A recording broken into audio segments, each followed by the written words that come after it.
Look outside. It's a lovely day, isn't it? But is it just me, or is it getting a little bit hotter? It's no secret that the Earth is going through a bit of a shift in terms of its hospitability. Rising seas, rising temperatures, and the propensity for natural disasters has left humanity with a wake up call. And that message is quite simple: go green or go extinct.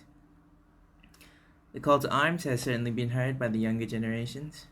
Studies have found that postmillennials are among the most environmentally aware social demographics there is.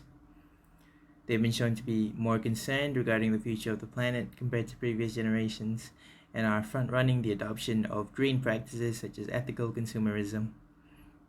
I'd say that it looks like the future is in pretty good hands, actually. That being said, some young adults are having some trouble getting into the whole environmental thing for a number of understandable reasons. Here's an excerpt from an interview I conducted with one of them. Um, I just feel really frustrated with the whole thing. Like every year, there's something new. Cut water, cut electric, ride the bus. But look around. The whole thing's not getting better.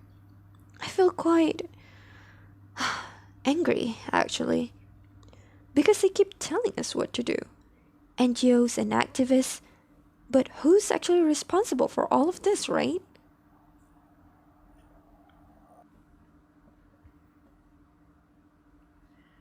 Anger, frustration. These are the emotional barriers that I'm talking about. It's a sentiment I've anecdotally seen parroted by a lot of people my age. But the question I want to answer is this: do they have a point? Are what they're feeling valid? The World Wildlife Fund once did an advertisement to save rainforests in South America. It's quite a simple ad, really, when you think about it. It's a paper towel dispenser with a cutout the shape of South America in the front. And as you pull the paper towels, the green colored paper towels, out of the dispenser, you literally see the green draining out of the continent. It's a pertinent image, a powerful imagery, and it's a pertinent example of green marketing. Listen to some of these slogans. Look how much carbon monoxide you'll keep out of the air we breathe by not driving for just one day. Think about what it consumes before buying. The air that cools your home heats up the world. Emotional appeals have always been a part of marketing, guilt even more so, and for good reason. It does work. A charity guilts you for having parents, so you donate to an orphanage. A billboard guilts you for being overweight, so you pick up a diet. An organization guilts you for using plastic, so you bring your own bag to the grocery store. Guilt is a powerful motivator, and when your whole shtick is getting people to do things, it's a powerful tool to have at your disposal. And the environmental cause certainly does make use of that tool. We're shown pictures of deforested lands, displaced people, and destroyed ecosystems, and told to do something about it, as if that responsibility fell on these shoulders alone. But does it? If you recycle your bottles, compost your waste, and pee in the shower, does it really make a difference? Is it going to save the world? Is it really? Here are some statistics. 71% of greenhouse gas emissions are caused by 100 companies. The top 15 US food and beverage companies generate more emissions than the entirety of the continent of Australia. On top of that, agriculture and deforestation are running numerous species to extinction and destroying biodiversity.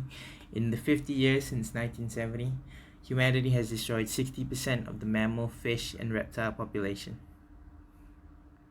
9 billion metric tons of plastic have been produced globally in the history of mankind, and 79% of that is going to end up in the environment. The vast majority of plastic polluting the ocean are leftovers and discarded from the fishing industry. The Great Pacific Garbage Patch, what is essentially a giant island of floating trash in the middle of the sea. is made up of 42,000 tons of megaplastic. 86% of that is fishing nets. So let's ask that question again. Is what you do going to make a difference? No. At least not as much difference as you hope it will. It seems like corporations and industry are the main cause of ecological damage, from tsunamis to choking turtles. And that fact is becoming more and more obvious, as they not so slowly turn the planet into an inhospitable hellscape. At this point, you should be able to make that connection yourself. All your life, you've told to take responsibility for the world. They guilt-tripped you. Coca-Cola told you to recycle, all the while contributing the most to the environmental waste.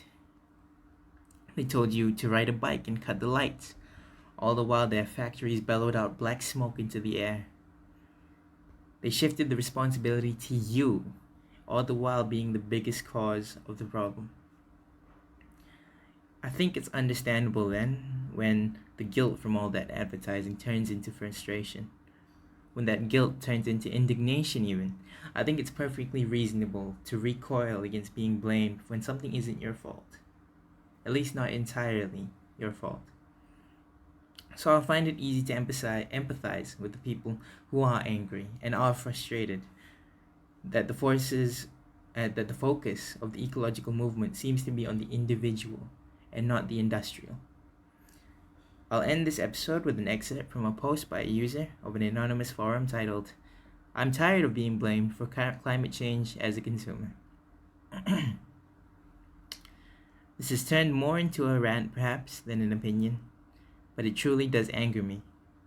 When the UN climate change report came, news articles talked about what can you do, ignoring the root of the problem. It's about corporate policies and legislative interventions. Thank you for listening.